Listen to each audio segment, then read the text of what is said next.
All right, so why don't we get started? Welcome everyone to our demo day.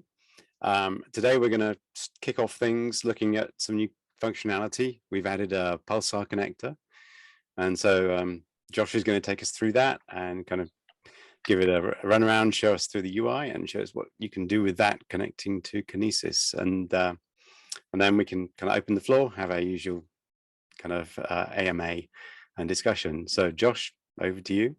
Great. Thank you for joining today.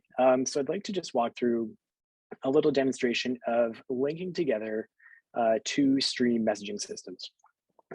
So in this case, we're going to take messages from Kinesis on AWS and just send them straight through to Pulsar. So this is something that a lot of times, like, it sounds easy to do, but when you go and actually build it, it ends up being a lot harder than it should be. The reasons for that are things like high availability, failover, monitoring, metrics.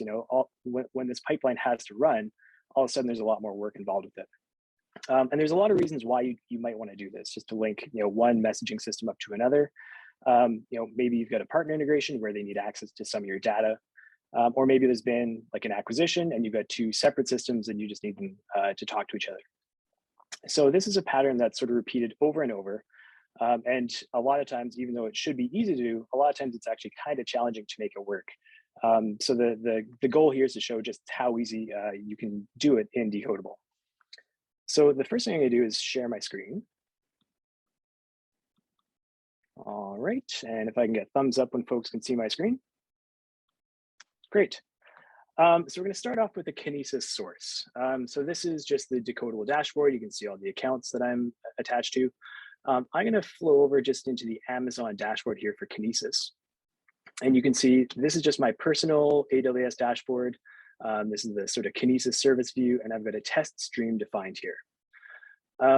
We have a little bit of metrics on it. You can see, okay, there's some data, some activity going on. And the reason that there's some activity is I've got a little bit of a test bed running. Oh, here's my personal calendar.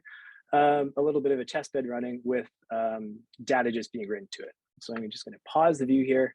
This is a pretty simple payload. We're writing out a timestamp and then just a count of messages that have flown through. One sort of interesting tidbit about Kinesis, there's also this encoded payload. Messages sent and received from Kinesis are base 64 encoded, which is just sort of an interesting sort of nit for Kinesis. But it also makes getting messages off of Kinesis kind of challenging, and I'll get to that in a minute. So I'm going to just zoom back in. We've got messages going to Kinesis. What I'm going to do is start to create a source connection from Decodable. So I'm going to hop into the Decodable test account, into the connections view, and I'm going to make a new connection. So here's the list of all the different connectors we support. So in this case, we want a source connection. We've got lots of options here, but we want to pick Kinesis. Let's go next. So it's going to ask us some questions about how it connects to Kinesis. So the things it needs are a stream name, a region, and this IAM role ARN. So the stream name and region we have right up here. So the stream name is this test stream right here. And the region, this is US West 2.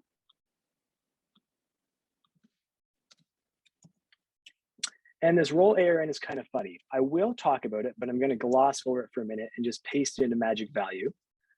You can pretend that this is magic, and I'll explain in a minute just actually what's going on here. But for now, I'm just going to skip past it. We're going to link this to a new stream. So this is, I'll just call this the J Mahonen Kinesis Pulsar stream. So what we're doing is we're binding a connection to a stream. We're going to give it some fields. So remember, we're generating data here. There's a time field, which is a string, and a count field, which is an integer. So we'll just add those right here. Strub string. And a count, which is an int. Great. And this will be the J Mahonen, I can write my own name, J Mahonen Kinesis source. Great. So we're defining a connection. We're going to read from Kinesis, and it's going to send this data into that stream we've created. All right. So I'm going to go ahead and just get this started, and then I'm going to dive back in and we'll talk about that role ARN because it is really interesting. So once again, when we created the stream, it asked for the stream name, the region, and then this role ARN.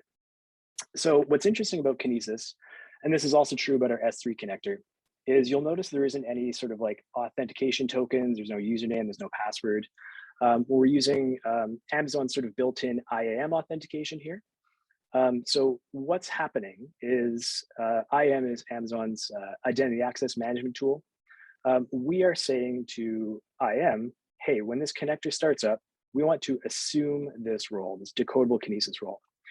We do have a lot of documentation on how this works, but I'm actually just going to flip into what this looks like in the Amazon side. So again, just to recap, once this connector starts up, it's going to talk to IAM and say, hey, I'm going to pretend to be this role.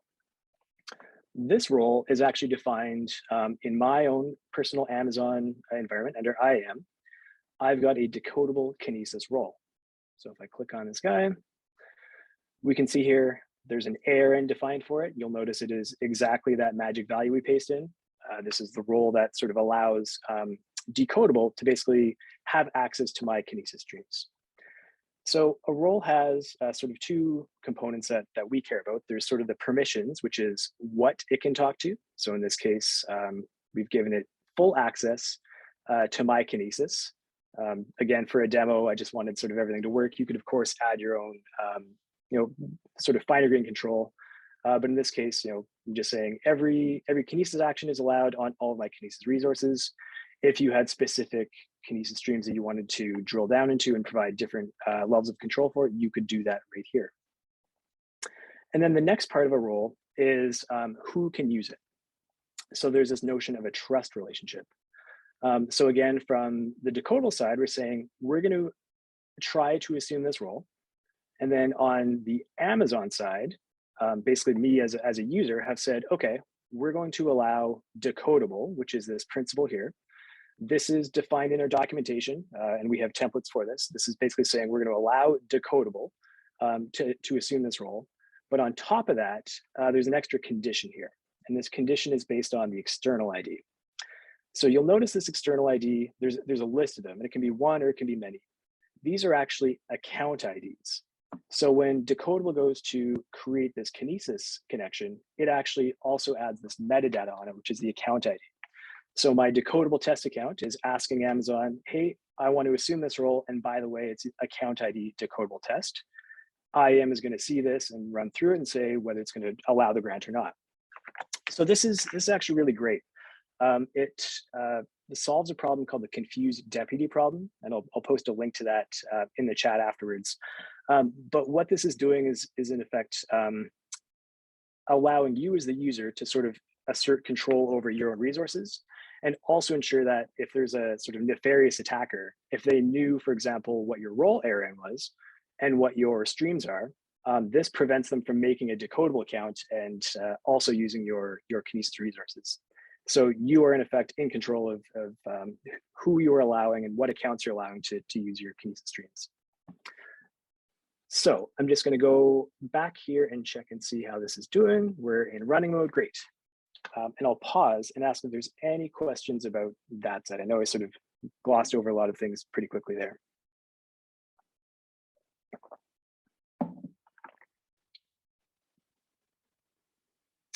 Okay, if there are any questions, feel free to raise them in the chat, or of course the Decodable community Slack. We're always happy to answer. So we've got a source connection created. It's going to be reading data from the stream. Actually, let's see. We've got metrics here. Okay, we can see that we've got data coming in from my little test bed, and it's being written to this outbound stream here. So I just want to take a look and see. I mentioned that actually reading from a Kinesis stream is really difficult. I'm not going to even bother showing that. You need to like define a shard ID and set iterators. It's really just a painful thing. But I just want to do a quick preview, which you can do from the UI, but I'm a command line guy. So I'm going to do a preview right here. And I think I used the right, no, I'm using the wrong stream. Let's try that again. JMon and Kinesis Pulsar. So we're just going to spot check that basically the data coming in from one tab view here lines up with the data in the other tab view. And when you use the right stream name, usually these things end up working.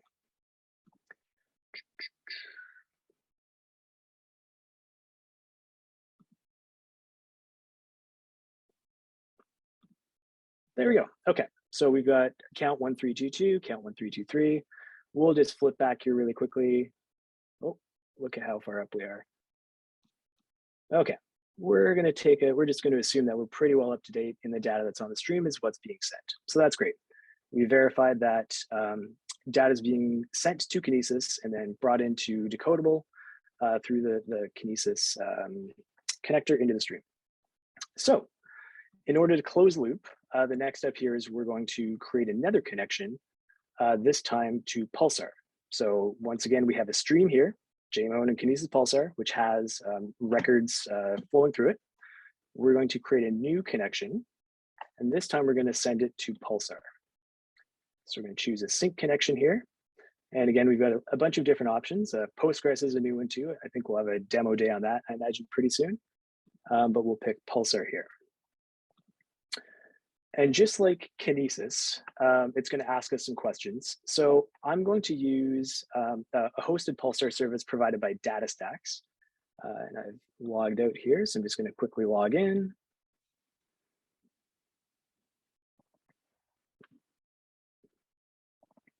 Great, and this is their dashboard. I'll try and maximize it a little bit. So what we're looking for is they've got the streaming sort of context here. These are their hosted Pulsar instances. So here's a tenant defined. Pulsar is interesting in that it has this notion of like tenants and then namespaces and then topics. So it's got this sort of multi-tenancy built in. But if we browse to this tenant I've created, most of the information we need is actually right here. So I'm just going to go ahead and copy this broker service URL, and I'll plunk it right in there. I'll copy this web service URL, drop it in there. We don't have the topics in this view, but there's a handy tab here. And again, Pulsar has this notion of namespaces. So you can namespace your topics. And I've got a few different topics here. I'm going to use one I've already created before.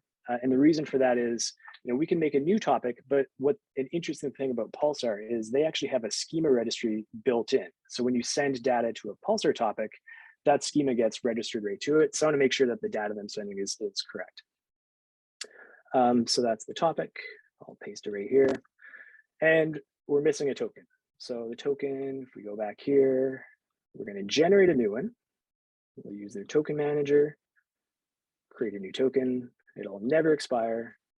And you're all going to see it, but you can't decode base 64 in your head, I hope, and you can't see it all. So I'm going to copy that, paste it in. Great. So we've set up the connection with the properties. Now it's asking which stream should this connection get its data. Well, this is the stream that we created previously that's getting our Kinesis records. So we're going to link it to that. It's just going to sort of give us a list of the connection schema. This is inherited from the stream, so this is fine. That's what we want to use. And we'll give it a name. So this will be the J Mahonen Pulsar sync. Great. So that connection is now created. I'm just going to go ahead and start it. And there's one thing I want to talk about here, which is how the authentication tokens and secrets in general work on connections. Before I do that, are there any questions?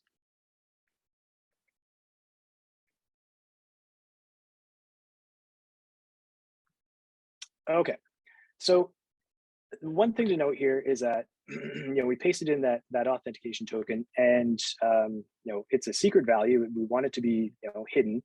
It indeed says hidden here, but there's actually a lot more going on. Any sort of secret value within Decodable, when that's brought in, it's treated as sensitive information. We don't actually even end up persisting it. It's not put in a database. We don't bother hashing it or encrypting it. We actually offload it completely to a secrets manager. So this is an external system. It's very auditable. It's got all the nice sort of access controls built into it. And so what we do is when a secret property is brought in, we send it to the secrets manager. We also ensure that it's never logged. So we've got a pretty robust logging strategy here, but at no time is a sensitive property ever logged. It should never be included in a stack trace. It's basically removed immediately as soon as we get it. The only exception is when we're sending it to the secrets manager. So that's on the control plane, which we're interfacing with here. When you give us a sensitive property, that's what happens. On the data plane side of things, which is what we're doing when we're starting this connection, it's sort of an interesting process that happens. So the data plane is creating this new instantiation for the Pulsar connector. When it's starting up, it's actually interfacing with that secrets manager again to retrieve that secret property. So we're not passing it directly, we're just giving references to say, hey, grab the secret and off you go. So that's really interesting. And that's sort of taking into account that sensitive properties are sensitive, and we are very careful about sort of our treatment of that. Any questions on that? Josh, Okay. not necessarily related to the secrets, but in this case, we're directly connecting Kinesis to Pulsar without doing any processing in between. If we wanted to instead, do some kind of processing, is that possible here? Yeah, absolutely. I mean, the linkage between these things is the notion of the stream. And once we have a stream, we can create a pipeline on that. So sort of the intent here is to demonstrate if all you need to do is to link up a source to a sink and you don't care about what you're doing in the middle, you can do that with almost not even typing any code. But of course, there is a stream here. So if you did want to, you could define a pipeline that references the stream, output it to a different stream, and then link that to a subsequent connection. And you can absolutely do that. And yeah, as seen in the sort of previous demo days, there's a lot of interesting things you could do. You could imagine sort of pre-aggregation, enrichment, things like that before sending it to Pulsar. But in this case, we are just demonstrating that sort of the no-code approach to linking these together. Any other questions? So you have Pulsar as a sink. Presumably it could be a source as well. It could indeed. So in this case, yeah, the sort of thing that I've built so far is Kinesis as a source, writing to Pulsar as a sink. Both Kinesis and Pulsar work in source and sink mode. So you could imagine that if you've got a system linkage, you read from point A to point B. If you need to have bidirectionality there, you would just basically do the exact inverse of what I've just demonstrated. You'd create a Pulsar source, and then a stream to link it, and then a Kinesis sink. So now that this is running, we can actually take a look. This is kind of interesting. It's more of a data stacks show off, but they've built this try me button. So if we just log into this, we can pick and choose. We've got our default namespace. We're going to take a look at our test topic, which is number 6. Let's try and read from the latest position. And this will just connect. And if everything works as we expect, we should see, hey, that's great. We've got data flowing from, well, technically my laptop up through to Kinesis, into Decodable, and then into a Pulsar stream. So there's a little bit of buffering going on. These do get sent quickly, but there's just for transactions, there's a bit of buffering, but we can see this is pretty well up to date. 18:22:10, I've got 20, oh, maybe it's behind. Oh, 24, I'm reading the wrong. That's interesting. Maybe it's just catching up. Okay, either way, the point of this is data is flowing. I may not be totally caught up with it yet, but we've sort of proven the loop. So that's pretty much it. Yeah, I mentioned that if we needed to have bidirectionality, we just do the inverse of this. We create a Pulsar source, run into a stream, and then into a Kinesis sink. And again, if there's any sort of like extra processing we needed to do, if you wanted to tee this off into different systems, you can definitely do that. You can create another connection off of this existing stream even. So if you wanted to sort of multiplex the Kinesis data coming in and send some of it to Pulsar, send some to S3, that's definitely something you can do.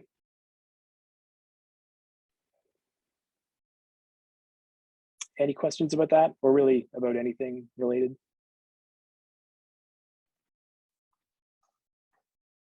I have one, Josh. Sure. So there are a number of things that I, as a user, would have to get right from AWS, from Kinesis, from Pulsar. Like if I mix up something, how will it show me? That's a great question. I don't know if I want to demo our sort of error handling on a live event, but what will typically happen is, if there is an issue, well, maybe we can. I don't know if I want to do it on Pulsar. Typically what happens is there's a pre-flight check. So when you are entering this information in, you go to run this connection, it will do a pre-flight check to tell you, hey, there's some issue. I can't connect to this broker service URL. I can't connect to this webmin URL. And you'll get just a display here. Right in the UI, it'll say there's an error, and you can go in and you can sort of fix the error that you've seen. Similar with tokens, if there's access, authentication exceptions, you'll see that right there. So you can go in and sort of readjust your properties, usually with a helpful error message.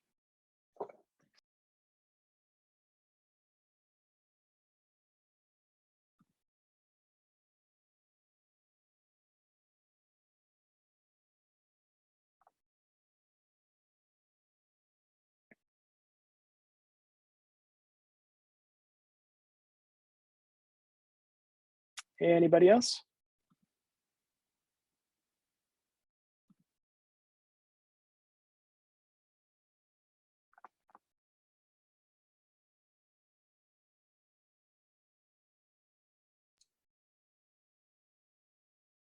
Well, that's great. Thank you, Josh. I think that was super clear.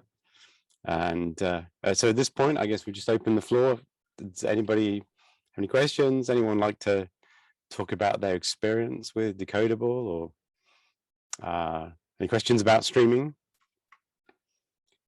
If not, that's fine. We'll kind of wrap up there. I'll just give it a minute or so for anybody to come up with that nugget that they want to share. And again, if inspiration strikes later, feel free to post questions in the community Slack, and we'll be happy to jump on them.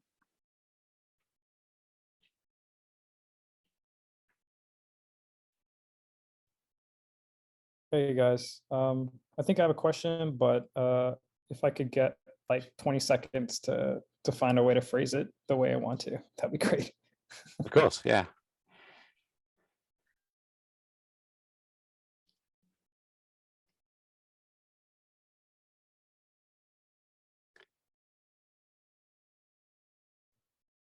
All right. I guess could you drill a little bit into, and maybe this doesn't necessarily have to be as a demo, but just kind of like an explanation of how inverting the kind of polarity of that stream would work. So like in this case, we were using Pulsar as a sink, but instead if we were to use Pulsar as a source, like I guess in a normal workflow, would the data that is being streamed from Pulsar go directly to whatever the original source was, or is that like kind of configurable as we see fit? Like, what does a normal workflow look like when we're streaming from Pulsar? Yeah, no, that's totally totally valid question. I think the maybe key concept in my mind is this linkage between the connection to the stream. The stream is sort of this like, holder for where connection data is either incoming to or outgoing. So in the case of inverting that workflow, so we've got a Pulsar source, you'd create a connection sort of just like we showed, point to the topic, tell it where to read from. That data is going to start streaming, usually from sort of the latest offset. You're going to start streaming into that stream. So we're going to start pulling data from Pulsar into the stream within Decodable. Once it's in a stream there, the sky's the limit. You can do subsequent SQL processing on it. You could rewrite it back to another Pulsar connection. You could send it to multiple destination or sync connections. So it's really up to you. Does that make sense? Was part of your question about the offset, like whether you'd consume everything that was in the stream before if you changed what was producing or consuming from it? Was that part of your question? Not really, but now that you mention it, it is something that I am wondering about in this moment. I guess I was thinking like, or rather, I guess like, I'll say the scenario that I'm thinking of, and hopefully somebody can validate if this is actually like something that would be of use. But it's like, if we are streaming into Pulsar and out of Pulsar, like the incoming streams to Pulsar and the outgoing streams from Pulsar are basically meeting in the middle in Decodable. And is there any sort of like linkage that you can make between the incoming and outgoing? Like, would that even be of value is what I'm wondering, right? Because like, otherwise, what is the use of inverting that stream? Like, what is the use of putting data into Pulsar and then immediately just like taking it out? I guess that's what I'm wondering. Yeah, I think it's a really interesting question. So, I can jump in on this one.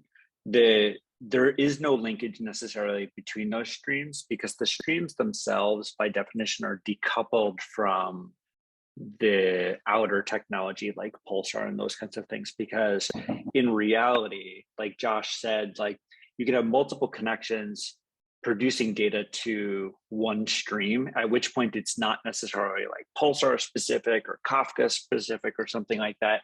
It's actually more like a general rendezvous. It's a queue, basically. It's a general rendezvous point for pipelines and connections to be able to exchange data between one another. The important thing is that streams are always unidirectional. So they're the only way to have sort of like bidirectionality with the system is to have a pair of streams or a pair of queues. So in that sense, the notion of the stream is analogous to like TCP or sort of like any of those kinds of protocols that are sort of like, unidirectional, at least in sort of their common usage. So in a lot of cases, it would be common to have streams that represent like the input and output of like a Pulsar topic, because some people in Decodable will be building pipelines that produce to that topic, and some people, like potentially other people in the organization or other applications, would be consuming from that topic. And so like you basically need a stream for each one of them, a lane on the highway, if you will, for each one of them. But in general, the whole point here between the difference between a connection and a stream is to act as a way of decoupling the builders of pipelines from having to know all of the gory details about like what the source system is or the destination system is. So what we wind up seeing is, if you're the team responsible for inventory, you might have like a stream that represents all inventory change or update events that anybody in the organization can consume from. But internally, there might be like an input stream that sort of is all the places you get inventory updates, like one per store, per loading dock, or whatever it is, that logistics people do, that all produce to that one stream. And so like, really all it is, a way of representing inputs and outputs that are logical rather than physical. I don't know if any of that makes sense. Does any of that make sense? Oh, for sure. I think that definitely does justice to the question that I had. Like mostly the part where streams are necessarily like unidirectional, and the point of kind of abstracting away this difference between the connection and the stream itself is to basically not have to worry about like the endpoints that we're working with, just focusing on the data itself and kind of the schema that it obeys. So I think that makes perfect sense. Yeah, thank you. I think, no problem. And I think like in larger organizations, that separation is a feature, because Josh may be the person who knows about the data stacks deployment and the credentials, and I may not have access to that. And so if Josh creates a connection to the DataStax, Pulsar instance, and then gives me a stream off of that, I actually don't have to have access or knowledge of like the original configuration of that.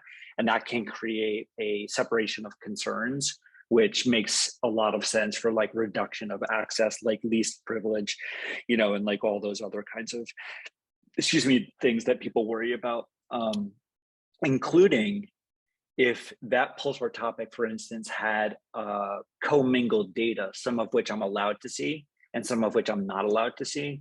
Josh could create the stream from Pulsar that contains everything, filter it, and then give it to me in a curated stream that reduces the data to just what I'm allowed to see as somebody outside of like Josh's team or something like that. So that's part of the reason why we create these like abstractions and handoff points without like overwhelming people with, lots of sort of low level details. Got it. And I think at that point, like the streams and the connections just have to be labeled very well to be able to represent exactly what, the intended use case is. So yeah. I think that's a totally fair point. I think there is an entire discipline of like naming things and organizing those things and controlling access to those things that we would generally lump under the umbrella of like data governance or like resource governance. That is like a hard problem with a capital H. It's just like a real challenge. I think we try and make that easier by putting all of that in one place and being able to build like access control around that to curate that list of things. But, I think there's quite a bit of work left to do in terms of like labeling and tagging and like all these like more complex ways of organizing that data into, a structure that makes sense for people. Got it. Yeah, I think that would be really important. And yeah, thank you for that answer. That makes sense. Great questions.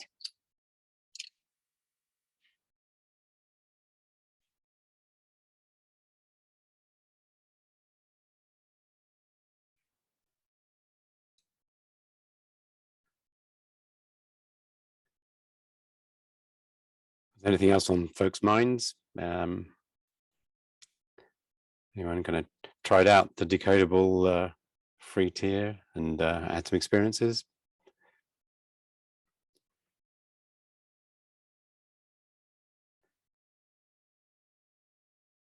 Okay. Well, if not, I think that's a wrap for today. Thank you, Josh, and thanks everyone for attending. And we'll be back next week. And I think next week we'll be demonstrating our connectivity and some magic we've sprinkled on our connectivity to Confluent Cloud. So there's some things we can do there that go kind of beyond just a connection. And so hopefully we'll see you next week for that. Thanks, everyone. Take care.